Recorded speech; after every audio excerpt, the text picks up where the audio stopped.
Good afternoon, everyone. I am Rashmi Mabian, welcoming you all to the webinar on joint action against climate change and urgent need to protect the goal of Malaria Mukt Bharat. Since year 2000, India cut malaria cases by half and the number of malaria deaths by more than two-thirds. According to WHO, World Malaria Report 2019, India registered a remarkable 28% decrease in malaria cases and a 41% decrease in malaria-related deaths between 2017 and 2018. The emergence of coronavirus disease COVID-19 has created massive global disruption, especially in the healthcare services. A recent study published in the Lancet Global Health states that low and middle income countries could see a 36% surge in malaria deaths over the next 5 years due to COVID outbreak impact on health services. As nearly half of the global population lives in a malaria endemic region, it becomes crucial to understand that the redirection of attention to COVID-19 should not overcome at the expense of efforts to control this vector disease. Today, this webinar seeks to elevate the awareness and the mosquito-borne disease and educate people with the information they need during the 2020 monsoon season. I would now request Martin Edlund, CEO at Malaria No More, to tell us about their journey of M&M's India mission. Thanks very much, Rashmi. Thanks to you, to the Economic Times. I also want to thank our fellow panelists, all of the fantastic expertise from the Government of India, the Weather Company, of course, my colleague, Dr. Sanjeev Gaikwad from Malaria No More India. Looking forward to today's discussion. You know, as our name implies, Malaria No More, we're an organization that's dedicated to ending malaria globally in our lifetimes. Bill Gates has called malaria the worst thing on the planet, and it's easy to see why he says that. This single disease transmitted by this tiny mosquito is responsible for more human suffering and human death than any other cause in human history. The good news is that we're making historic progress against this. In the last 15 years, 7 million lives have been saved, 1.5 billion malaria cases have been averted. And if we can end this disease in our lifetime, it'll unlock trillions of dollars in economic impact for malaria-affected countries, including, of course, India. Now, when you look at the history of humanity's ambition to eradicate disease, India is always the gateway to those successes. Whether you're looking at historical examples like smallpox or polio, India was the key. And we're convinced that India will be the key to the world's ambition to eliminate malaria as well. Prime Minister Modi has set the goal of eliminating malaria in India by 2030. And I want to congratulate our colleagues from the Government of India on tremendous progress. It's actually a 50% decline in malaria cases recorded in just the last 2 years in India. And this has been led by 90% declines in places like Orissa State, where our colleagues at Malaria No More India are working. And that really brings us to the focus on today's conversation at the intersection of health and climate change. You could argue that the malaria progress that we're talking about is on a collision course with climate change. According to the World Health Organization, malaria is the mosquito-borne disease that's most sensitive to long-term climate change.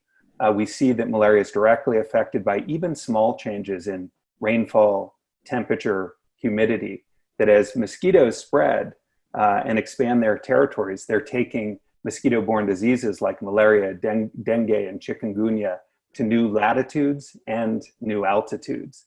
There have been studies that show that dengue could double its reach globally by 2080. But you can look much closer to home to see the direct impacts. You needn't look further than Cyclone Fani last year or Cyclone Amphan this year to realize how extreme weather events can disrupt health systems and ambitions like malaria elimination. I understand that there's been extreme flooding in Mumbai in the last 24 hours, the heaviest rains in the last 15 years. And so municipal health staff are dealing with the perfect storm of flooding, COVID, and the risk of mosquito-borne disease. So clearly, malaria and mosquito-borne disease are an example of some of the challenges posed by climate change, but we think that they're equally examples of some of the innovations and how obstacles can become opportunities in the fight against disease and efforts to improve human health. We'll talk today about Odisha State as a great example of using innovative strategies to time and target interventions to the start of the monsoon season and the incredible progress they've seen. We'll also talk about partnerships like Forecasting Healthy Futures with IBM's The Weather Company and others that are using weather data to combat mosquito-borne disease. So let me just end by saying most people don't realize that malaria was actually discovered in India back in 1897. And we're convinced that the solutions, the innovations for ending malaria globally will be discovered in India as well. Look forward to talking about some of those today. Thank you, Martin. To take this important discussion forward, we have also been joined by experts panelists in vector control, public health policy making, and climate health interface. Please join me in welcoming Dr. Ajit Mohanty, Special Secretary, Department of Health and Family Welfare, Government of Odisha, Dr. Manju Rahi, Department Director General, Division of Epidemiology and Communicable Diseases, ICMR, Government of India, Dr. R.C. Deman, Senior Consultant and former Scientist G and Head of Environmental Epidemiology, National Institute of Malaria Research, JOI, Dr. Pulak Guhatkurta, Head of Climate Application and User Interface, IMD, Government of India, Himanshu Goyal, India Sales and Alliance Leader, IBM Weather Business Solutions, and Dr. Sanjeev Gaikwad, India Country Director at Malaria No More. Thank you all for joining us today. So now, without further ado, let's kickstart the panel discussion. My first question is for Dr. Manju. How is India progressing towards malaria elimination? Right. Thank you for the webinar and the opportunity to be here. And it's very heartening to see that amongst the COVID pandemic, we are focusing on malaria, and it has not distracted us from the core issues countries like India and African countries still have, and still a huge chunk of population lives in the risk of malaria and also suffers. And you quoted some numbers, and the speaker before me also have quoted the decline. And even though internationally, if you see the WHO report, there has been a slump in the malaria, not the efforts, but the decline in malaria overall internationally. And because of the decreased funding, or now there's a stagnation in the progress which we have achieved in malaria control. But surprisingly, India is not one of them. India showed a very good decline of 28%, and Odisha was I think the lead player in it and the star among the Indian states, which showed a drastic decline. And today's webinar concentration on climate change is very apt. It's so timely. See the torrential rains in Mumbai and repeated cyclones in different parts of the country and the world as well. So climate change, discussing climate change and its impact on vector-borne diseases is extremely important. India has made very steady progress towards malaria control, and we are now pledged against malaria. We are pledged for elimination. By 2027, we need to be malaria-free and certified for elimination by 2030. And if you just quote the figures of the national program, Government of India, our 448 districts are in category 1 with less than API 1. So we are supposed to, I hope COVID has not disrupted our plans, but these 448 districts were supposed to be eliminated by 2020. So I'm sure they are working towards it, and they are preparing their documents for elimination and proving that the API is less than 1. So similarly, and if you see they are category 0 with no history of malaria in these districts, these are 75 districts. If you see the national framework of malaria elimination by Government of India, I want to re-emphasize the point of climate change again. In the category 0, these 75 districts, they need to be constantly monitored, and we need to be vigilant. And Government of India has inserted the clause, in case of climate change, in case it's climate change we are experiencing, these districts who are historically not reported malaria can report malaria, can have the cases of malaria, even sporadic cases of malaria can trigger into endemicity later on. So these 75 districts are especially vulnerable for climate change and having malaria, which are historically free. So India has made tremendous progress, no doubt, and we need to keep up that momentum of having our control strategies very well. Long-lasting insecticide nets, availability of RDTs and timely management have been the very optimum strategies which has made the dent. And availability of RDT at the most grassroots level having those community health workers at the doorstep of the people, distribution of LLI, funding by Global Fund, international partners chipping in. I think everybody has contributed to the progress which India has made, and it's time to just brace ourselves. COVID really has come as a surprise to all the entire world, and the way the countries are reeling under the pressure of this. But we need to keep up the momentum for the progress we have achieved so far. So, Dr. Manju, what are the priority challenges in eliminating malaria? And could you also share some insights from your article on COVID-19 and malaria in the American Journal of Tropical Medicine and Hygiene? Thank you. And I'm glad that you just mentioned it, that people have noticed that paper, and we thought how COVID has disrupted other plans, but talking about the challenges first. The road we have traveled so far, it may appear easy, but anyway, it's not easy. But the last mile is the most difficult one in any journey. So anyway, we are not near the last mile, but eventually we will be. And 448 districts, India is a huge country, so 448 districts is not a small number. So these districts are towards elimination. There are multiple challenges in this journey. All of us know that drug resistance is on the cards. We need to have new molecules and new drugs for having an alternative for ACTs and primaquine and other anti-malarial drugs. There is insecticide resistance threat looming large over us. Synthetic pyrethroids we have at the moment, but we need to have more tools. Long-lasting insecticide nets, also synthetic pyrethroid, but once we have widespread insecticide resistance, it would be difficult to have another alternative tool very soon. So we should have our R&D in place and keep up our arsenal ready. So that resistance to drugs and resistance to insecticide definitely is one challenge. Then there are multiple challenges in the way that the time any disease comes down, government of any country, even India that way, reprioritizes, it shifts gear. There are so many competing interests. The first speaker said about dengue. Dengue is definitely taking a lot of our attention, and now COVID totally has come unexpected. A lot of financial resources will be pumped into COVID and its research and control of COVID. So there are competing interests. There is dwindling interest in these endemic, neglected tropical diseases. Malaria is not typically NTD, but the kind of diseases they have been around for years. So there is a definite need to keep up the strong political will to have the funding resources at its highest availability. And elimination will require so much of financial resources.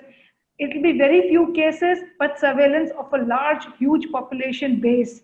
And the government may not see any importance of finding that last case, or keeping a track of it. It's cost benefit analysis kind of. So we need to keep up our momentum of even financial resources, political will. Challenges are many, and disease surveillance need to be kept up because of the low number of cases. Then again, malaria is a typical program in the sense that at least the Indian government confesses that the participation of community is at very low level. The program is just doled out to them. They accept or no, nobody knows. We don't even assess. So compliance of people, poor surveillance. Do we have the correct numbers of malaria cases? We are entirely pegging our malaria elimination on the numbers. It's a number game finally. But is our surveillance capturing each and every malaria case? Are we able to track down the last malaria case? So that will again be a challenge for the government of India to make such several robust surveillance mechanisms to be able to capture all. And in India, the private sector has a huge chunk where the people go into private sector, but that number is never captured. Just before this meeting, I was in a meeting with a private player, and we want to capture the numbers in the private sector. How many? So that is a big gap as far as India is concerned. So all these gaps need to be filled up as far as these many challenges. Then there is also a challenge of migrant population. I think COVID-19 has revealed very, in a crude manner, all the fault lines in the society. There have been migrations, and India has seen I should not be saying on this platform, but the way migrant population start shifting back to their villages from the urban areas, it was painful to see. Those people were left on the roads and nobody was there to take care of themselves. And now again, reverse migrations have started to begin back from their villages to urban areas because they don't have any economical activity there. So again, this migration now because of COVID, again, that scenario is entirely changed. Again, I think we should be carrying out research activities on seeing the impact of these migrations which have been disrupted because of COVID happening on malaria now. People are vulnerable because they don't have any immunity because of living in non-malaria region, going back to malarious region. This shifting of human beings, temporary or for a longer time, plays havoc with the disease epidemiology. That needs to be studied in more detail. And then preparedness and disease hotspots. All these are traditionally known challenges, and we have been talking about them. But at the time of elimination is not, run of the mill or routine business. It has to be dealt separately, and we need to have very crisp strategies for dealing with that last mile challenge. So as we're talking about the efforts towards malaria elimination, Odisha, which bears almost a quarter of the country's disease burden, has made tremendous progress in malaria control and have resulted in a near 80% decline in the cases. Dr. Mohanty, could you highlight us on how Odisha has been able to achieve this? So coming to the achievement of Odisha, in 2017, we had more than 3.5 lakh cases per year. But after the active intervention in 2018, we had 81% decline of the malaria cases in our state. And again in 2019, we had 50% decline more. So if you consider the demographical situation, our state has got 30 districts. In 2017, we had 24 districts which are high burden districts as far as the malaria is concerned, with 280 blocks. But after the active intervention, at the end of 2019, we had only 7 districts with 32 blocks. Out of 314 blocks, those are high burden blocks. And the incidence, the APA has come down from 7.2 to 0.8. So it is all these achievements where we could achieve these things only after the intervention in 3 to 4 ways. Most important is the ETCT, early diagnosis and complete treatment of any of the malaria cases with the introduction of the artesunate in the treatment schedule, and the LLN. After the introduction of the LLN, which was distributed 1.13 crores of LLN were distributed in 24 high burden districts covering 2.5 crores of the population. So that is the main reason why how the number of the malaria and the load of the malaria has come down by more than 80% in the last 3 to 4 years. And one more thing I want to highlight here, that in our state we have got Daman program, Durgama Anchale Malaria Nirakarana. In that program, we usually we identify the villages which are usually not covered, and those are undigital outreach villages where the normal health activities doesn't reach there.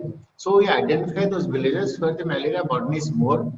We send the team. We do the screening of all the entire population for malaria. We do the complete treatment of the malaria. And in addition to the malaria also, we render other services like NCH activities like NCD, treatment of the NCD, digitization, other programs we do along with the malaria, so that the people will be more attracted towards the implementation of this malaria program. So that was also the most important reason, and this is the flagship program of our state, with which we could achieve the result in the last 3 to 3 years, mainly 3 years. And our state was accounting for 40% of the country's burden. Now it has come down to less than 20% with this active intervention. And we hope to achieve the malaria elimination by 2020 as per the Government of India. Previously, in fact, before the pandemic, our government has decided to have the achievement by 2027. But after this COVID pandemic, I think the timeline may be increased by 1 to 2 years more. But anyway, we will try our best to achieve our target by 2030. So, sir, as indicated by Dr. Manju as well, what are the plans to overcome some of the challenges related to malaria, especially during COVID-19? The COVID-19 is also the COVID-19 pandemic is mostly has already affected our state, where we have already lost more than 235 lives in the last 2 to 3 months. And in all the blocks, all the villages, particularly our 30 districts, 29 out of 30 districts are already affected. And the main forces in the active surveillance, we are utilizing the services of the ASA, Anganwadi, and all the frontline workers, and also we are taking the teachers and other members from the Panchayat Raj department. So that's a different thing, but still our government is trying its best to do the non-COVID activities like the immunization, RCS program, NCD program. All the programs are running side by side.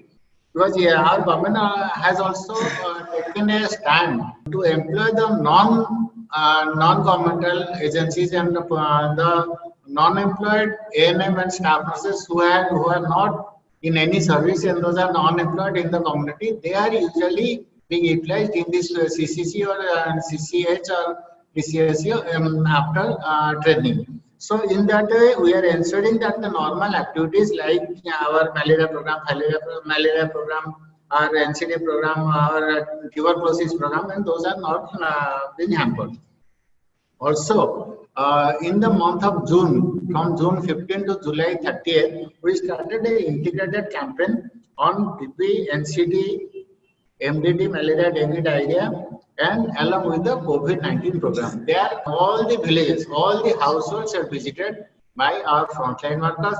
Line listing was done, and along with also the COVID screening. They did screening for all these activities, all the diseases, and when they identify any disease or particularly malaria, the slides were taken or RTT were utilized for the detection of the malaria, and in case any positive case or any even asymptomatic carrier malaria patient was detected, complete treatment was given, and it was ensured that malaria is identified at the before the manifestation of the disease. And also among the immigrant migrant workers, we have more than 8 lakhs migrant workers from different states like Gujarat, Maharashtra, Telangana, and all those states. We have taken a stand to screen most of the migrant workers for malaria with the RTT. So in that also we try to check the malaria spread among the migrant workers, and so that also it will not be spread into our community. In this way also we are taking the active participation of the various agencies like WHO, Malaria Number, and other agencies.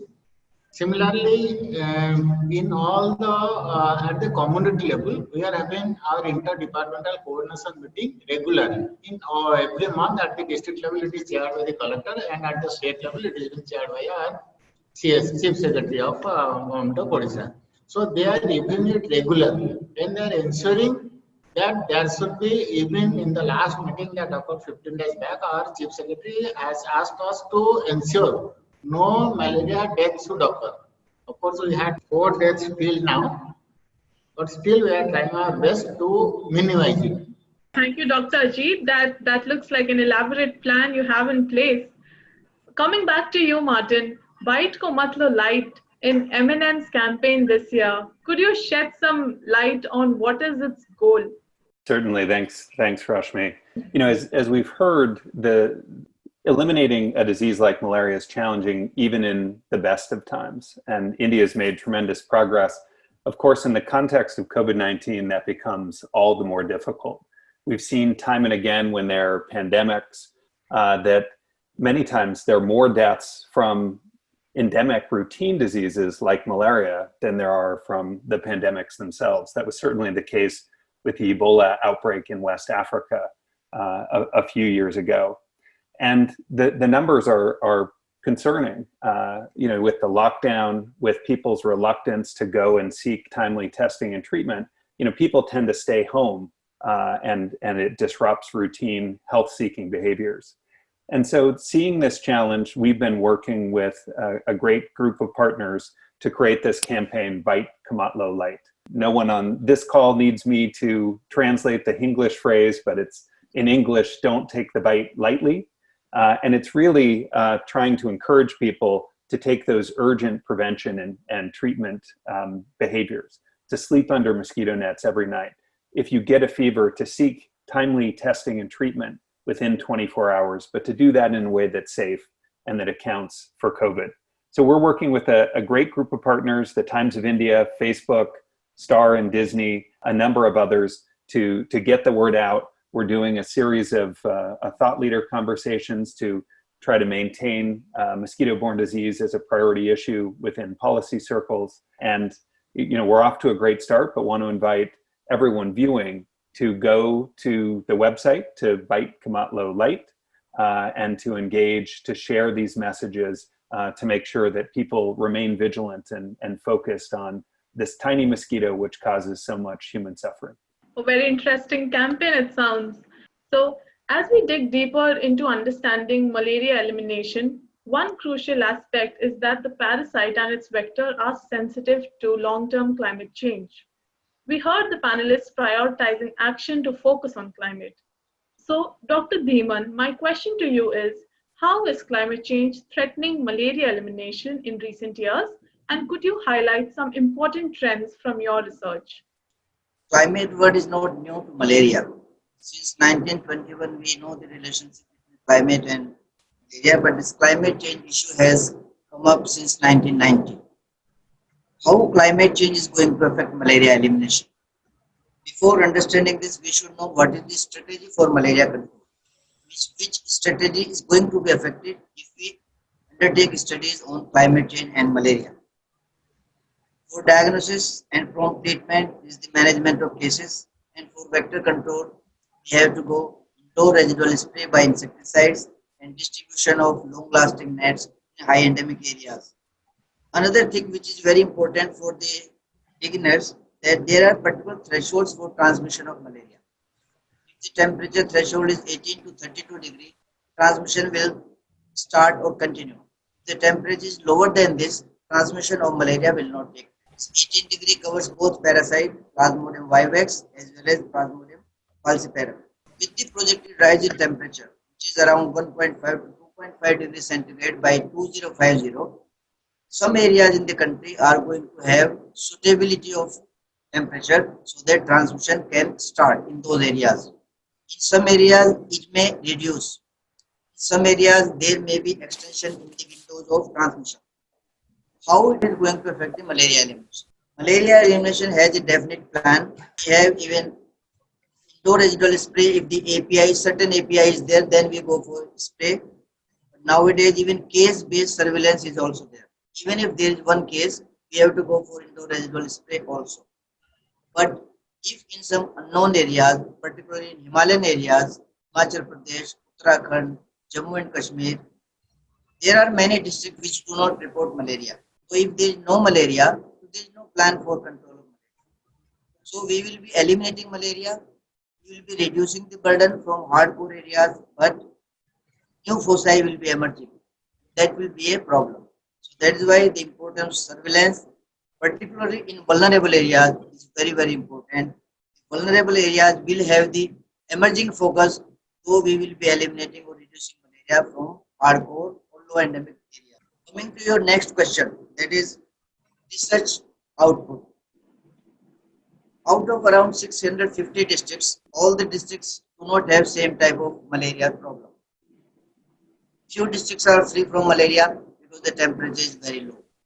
Some districts have transmission for 6 months. We call it unstable malaria. Such areas are suitable for outbreaks. There are some areas from 7 to 12 months of transmission, stable malarious areas. So timing of spray depends how many months are suitable for transmission. So if the window of transmission extends from 10 to 12 months, maybe 2 rounds of spray, which are usually being done, may not be adequate. This will be another thing. And as regards the research, we have published results based on 2 climate models. One is PRECIS. We published this work in Current Science in 2011. And latest model, Cordex model, we have recently published in 2019. This is also by 2030s. By 2030s, many areas in the country, particularly in Himalayan region, I can name the states Jammu and Kashmir, Himachal Pradesh, Uttarakhand. There are some districts like Pulwama, Srinagar, Baramulla. They are going to have the opening of window of transmission. As on today, not a single month is suitable for transmission. But with the projected rise in temperature, few months are going to become suitable for transmission of malaria. In some areas, if the transmission is for 6 months, it may extend to 8 months. If the transmission is 10 months, it may be 12 months. On the other hand, we should also think parts of Odisha, Andhra Pradesh, which are already experiencing very high malaria, they may be having reduction. So the extremes of temperature will cut transmission in some months, particularly in the month of April and June.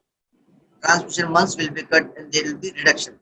So if there are some reduction in some areas, such areas might become suitable for outbreaks. If the 8 months becomes 6 months or less, they will be suitable for outbreaks. But having the climatic vulnerability, knowing that such and such areas are going to have the new focus of malaria transmission, this is not enough. We should know what is the adaptive capacity of the community. The community's economic conditions are good, health system is very good, they can cope up. Like Punjab government, economy is very good, therefore their health seeking behavior is very good, and we see malaria is very, very low, despite of highly suitable from the climate point of view. So we have to keep this assessment of adaptive capacity, health system in addition to climatic vulnerability. Then surveillance will be the key in such areas. We are experiencing sometimes shortage of manpower in already endemic areas, but in vulnerable areas, at least we have to really go for intensive surveillance, at least the projected ones. We should go for intensive surveillance to detect the cases. Once we detect the cases, then the same well-known strategy of national program should be adopted. One limitation I will tell here that if we undertake strengthened intervention measures, we can negate the adverse impacts of climate change.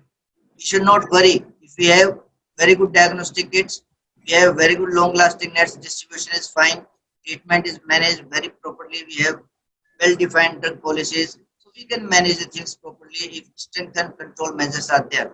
But we should be cautious, particularly in the Himalayan region, which are the new foci which are going to come up, so that they don't become a, I say, shimmering foci for the further transmission by the time we are eliminating from the hardcore malaria areas.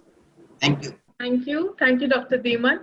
Dr. Pulak, Yeah. how is IMD using the climate data to inform health programs and help in solving the problem? See, basically it is already discussed that people are, whenever something happens, people are relating to the weather and climate.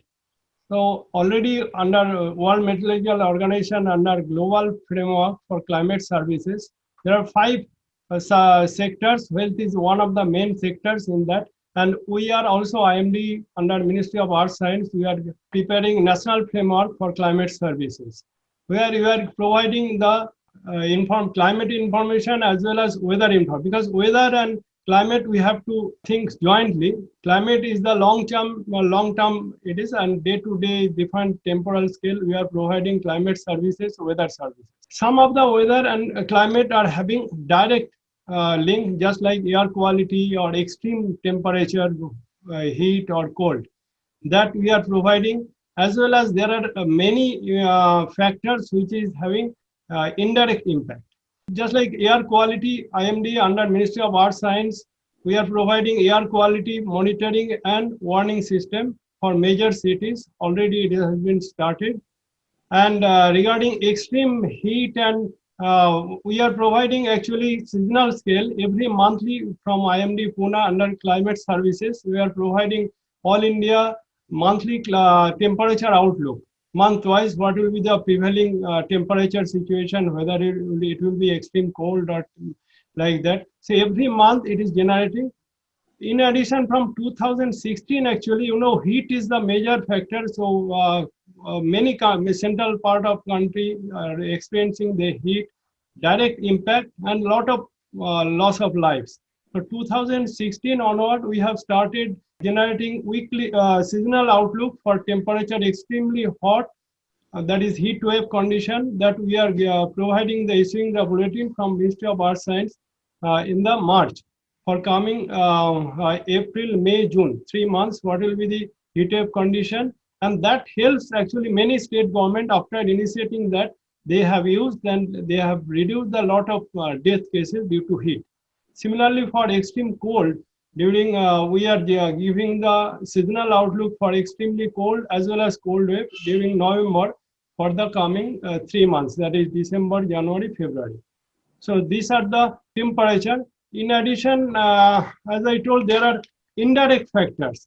We have Pune IMD Climate Research Services. We have designated section, that is climate application, which can give the advisory for all the sectors. Presently, we are giving water sector, agriculture sector, health sector, and power energy. For water sector, we are providing, actually, if you know that flood and drought, it is having indirect impact. Just now earlier told that Mumbai flood, after that there is a stagnation. So urban flood or river, many type of floods are there. We are providing the forecast, rainfall forecast for basin wise, for flood forecasting in different temporal scale, just like day, week, month, season, as well as basin wise or district scale, all India scale. That is being used by Central Water Commission for flood forecasting also, for minimizing the flood. And for drought also, we have started 2013 because drought has a actually climate factor, but it is having slow effect on the human, that is human all sectors. So from 2013, we have started district-wise drought monitoring and giving the weekly, every week we are generating forecast, drought forecast for district, and that is being also used by agriculture advice, because agriculture, as I told, drought and flood has indirect impact. So it goes to affecting agriculture production, and in this pest and disease affecting that, and indirectly affecting the human health. So that drought forecast is being used by agriculture, our national weekly agriculture advisory by state government, as well as Ministry of Agriculture and IMD. We are providing the agriculture bulletin every week, Tuesday and Friday. So that is being used. And that basic problem is that for generating that relationship, we require a lot of data. Because if you know that, as Dr. Dhiman told, the transmission window, so it is well defined, the transmission window for different malaria parasites, maximum temperature, minimum temperature. And we have started from 2017 onwards generating weekly health climate outlook for health. That is every week, Friday, we are generating the forecast based on our extended range. Basically, extended means 1 week, 2 weeks, up to 4 weeks. So up to 2 weeks rainfall forecast, temperature forecast, we are giving the weekly outlook. That is what will be the prevailing transmission window, which is favorable for the development of the malaria parasites, as well as dengue also. And we have verified that for the malaria, it has been found that our forecast with the realized data, but that verification was done based on state-wise disease data. And we required actually district-wise, because we have started from this year, we are giving week 1 forecast, that is temperature forecast transmission window, which are the districts which will be prevail under this experiencing this probable temperature threshold, that is transmission window. That we have to verify also. So that is required, and lot of research is required. Basically, we require the lot of, because we have 100 or 150 years of climate data. And this variability, this malaria, if you link that relationship, it is not uniform. It is having whatever relationship valid for Eastern India for malaria, it will be not valid for the Southern India. So that lot of research is required for developing the relationship, climate or weather relationship. That we have already collected some state government have provided the data, as well as our Pune Municipal Corporation. Some municipal corporation has also come up to share the data. I would like to understand how climate data is actually working in this area. My next question is for Mayank from IBM. What has PVC done with the climate data, and how will it help in solving the problem of climate and malaria? Okay, so hi everyone.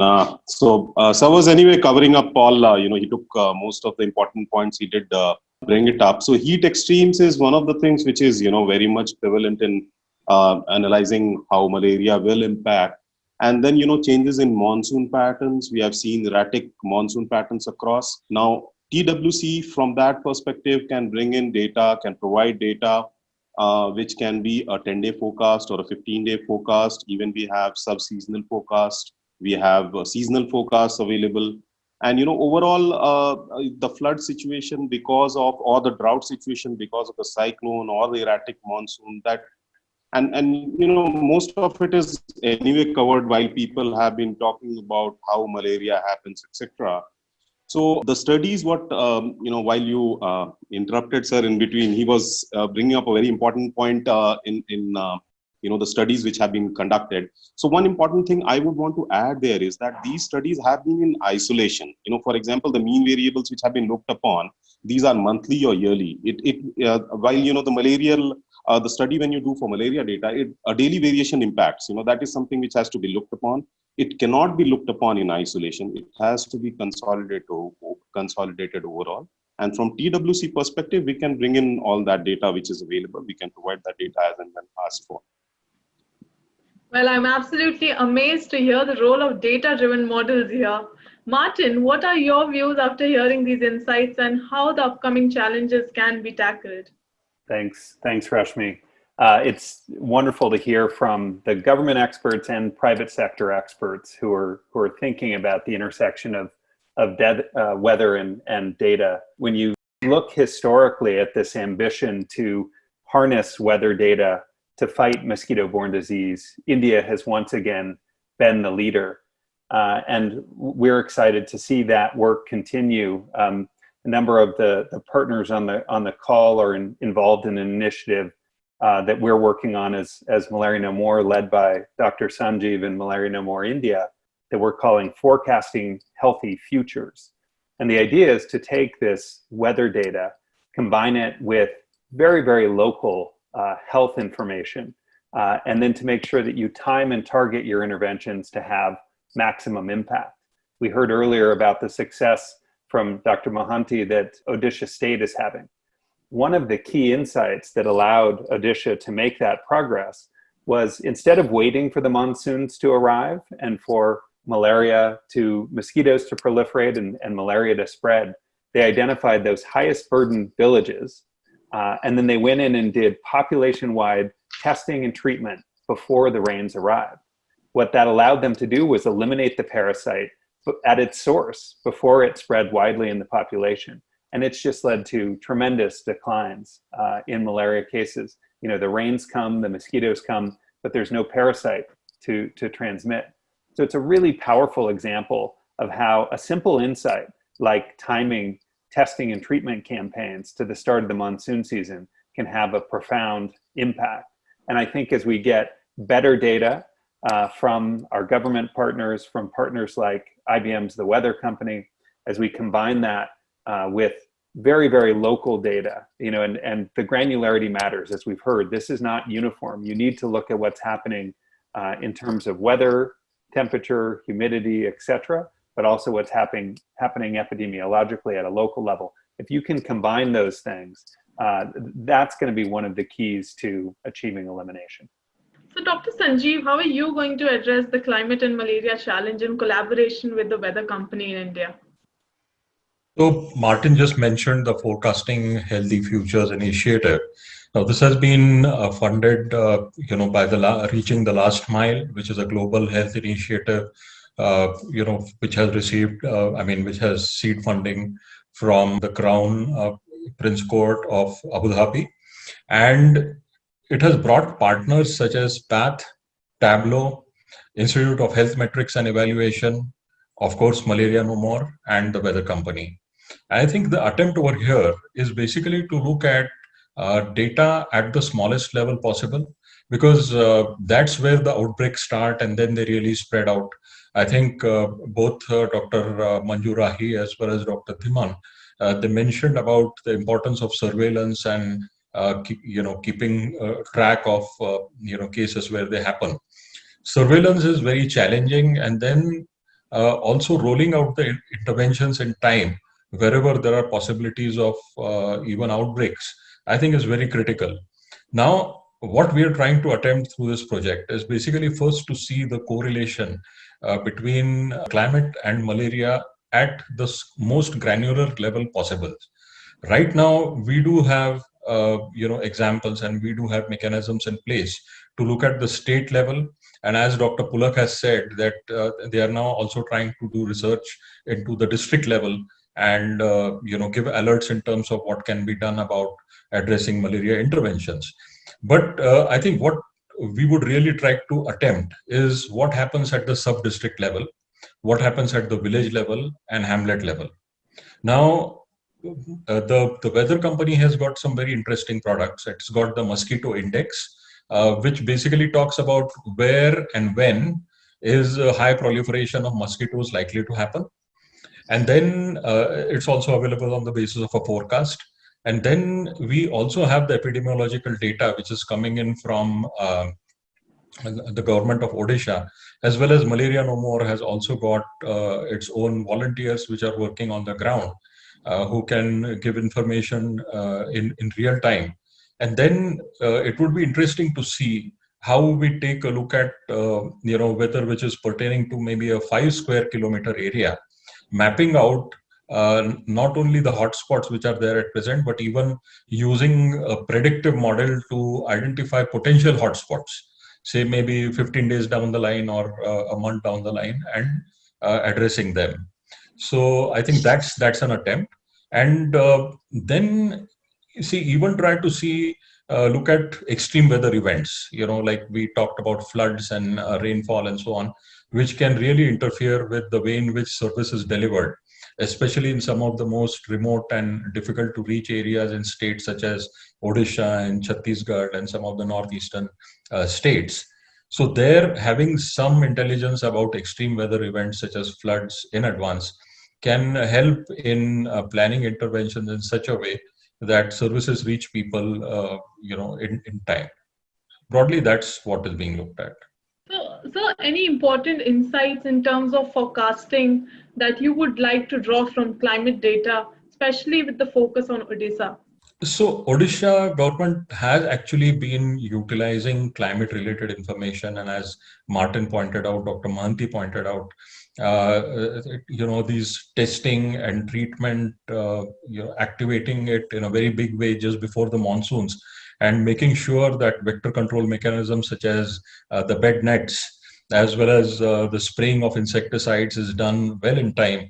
That has always been there. But now I think we have to go beyond that and, and then see how we utilize this for planning the interventions at the level of the community health centers and the primary health centers, and even at the level of the sub-centers, which is as close to the villages that we can get. So I think that's what we will be doing forward. I think one of the key things we do is to make sure that we have accurate data. Then we have got technology in place to analyze large pieces of data in a very quick manner. So for that, we are partnering with PATH and Tableau, using data visualization mechanisms such as creating dashboards, which will allow the government of Odisha to have a very quick, in-depth and real-time understanding of the situation on the ground, which will help them to take decisions in time. So that is what is being done right now. Thank you. Thank you, Dr. Gaikwad. Well, that was indeed a very fruitful discussion, and all experts focusing on eliminating malaria with innovation and solutions. I am very pleased to see that our attendees are actually involved in the discussion, and we have a lot of queries pouring in from our experts. So let's quickly jump into the question and answer session. My first question is for Dr. Manju. Why is endemicity of malaria persisting in spite of persistent efforts? Is rain playing a role? Yes, I think that's a very nice and very apt question. And once we say that malaria control efforts are successful and we are towards elimination and we shouldn't be having a single case, but there are certain areas where we, despite the best of efforts, we assume that LLIN is distributed everywhere, IRS is done in the perfect manner. Despite that, the malaria persists, and that is the real situation. There are pockets in the country where malaria will persist, and so if you see both the vector control strategies, they are targeted towards the mosquito bites which are happening inside the house. At night time, when a person comes to sleep inside an LLIN, inside the house where IRS has been sprayed, an LLIN is there. What about the mosquito which is biting outside the house and beyond the timing of the night, early morning or early evening, when the person is not inside an LLIN or not inside the house? That person is not protected by these vector control tools which are being used by the program. So this is called residual malaria. This is called persistent malaria, and there is outdoor transmission of malaria. The current vector control strategies are targeting only malaria mosquito which are endophilic or they are endophagic. It means they take a blood meal when they come inside the house, they rest indoors, and they are affected by the indoor residual spray. But years of L-line use and IRS use have actually caused, there is some certain natural behavior of the mosquito, but years of L-line use also is causing a change in the vector behavior. The mosquito is repelled. There's a repellency effect of these insecticides, of L-lines and IRS. It repels the mosquito to go outside. The mosquito is much smarter than human beings, I feel. They take a quick meal and they fly outside to rest in cattle sheds and other things and other areas. So there is outdoor transmission and there is exophily as well. Exophily means resting outside. So this vector behavior needs to be studied more in depth. ICMR as a research organization, we have done several studies and some are still going on to study the change in behavior of the vector. Their vector dynamics becomes a very important here, so that despite the best of treatment available, the most effective treatment is available. We have diagnostics, we have tools for vector control. Malaria still persists because of this vector behavior, and these needs to be studied in detail. Another thing is drugs may not be acting as we are expecting. I'm not saying drug resistance per se here, but maybe the compliance is poor. Imagine Vivax malaria, the person is not taking Primacoin for 14 days, they are relapses, and they're not being captured by the program. So multiple factors can happen, but this typically is residual malaria, which we are talking about here, and that is because of the vector behavior of biting outside and biting beyond the nighttime, away from the nighttime. Thank you, Dr. Manju.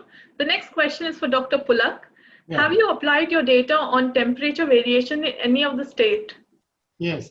As I told that we have to develop the relationship.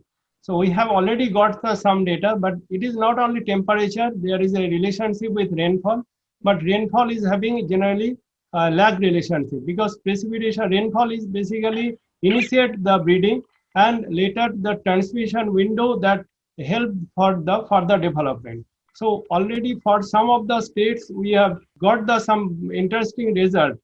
But presently our outlook, that health outlook for malaria and dengue is basically based on the transmission window that as per WHO guidelines, that is maximum temperature and minimum temperature, which helps for the development of the malaria parasites. But very soon once we got actually our purpose is for the national level. So for a state like Maharashtra and Bihar, we got some data and we have studied district level also, as I told.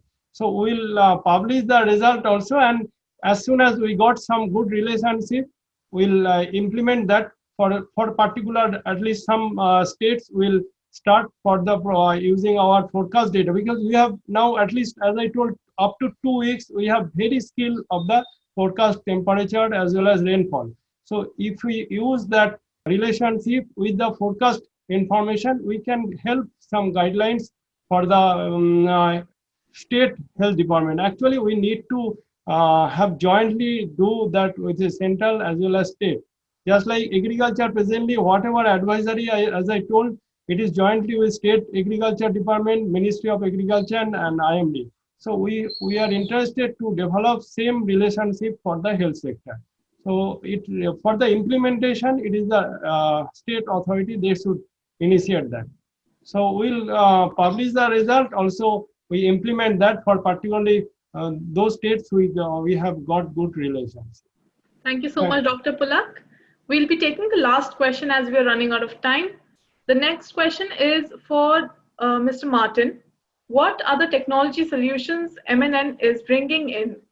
Thanks, Rashmi. And as we're wrapping up, I just want to say thanks to all of the panelists for the incredible work that they're doing. It's all of you that are to be credited for the success that we've seen. It's all of you and your institutions that are going to make the goal of malaria elimination by 2030 in India possible. So I applaud your work, and we at Malaria No More are here to be your partner and to assist and work with you. when we talk about the technology solutions, I think it's worth remembering that it's not just high-tech solutions, it's also low-tech solutions. The health system is built on ASHA health workers. It's built on people working in communities at the most local level. And the role of technology is to equip them to do their jobs well. There are very simple seeming tools like a rapid diagnostic test. So we work with Abbott, the diagnostic company that provides most of the world's rapid diagnostic tests. And I like to remind people that a rapid diagnostic test, what is it? It's a plus or a minus, a 1 or a 0. It's a bit of data. And ASHA's frontline workers are equipped with these rapid diagnostic tests. They're collecting these bits of data. And then it becomes the role of technology to bring that together in a usable way. You heard from Dr. Sanjeev, Dr. Ajit about the dashboard. We're working with Tableau to help bring that very, very granular village and hamlet level data into a dashboard so that decision makers like Dr. Ajit can decide how to deploy resources and interventions. And as you're able to geolocate that data, it opens up some really exciting possibilities. We heard from some of the panelists about the role of human mobility in disease transmission. Once you can identify hotspots, once you know where they are, you can also use cell phone data to see how people are moving from place to place. In Orissa, for instance, people generally are staying in one place during the monsoon season, but right as the rains lift, they start to travel all over the country.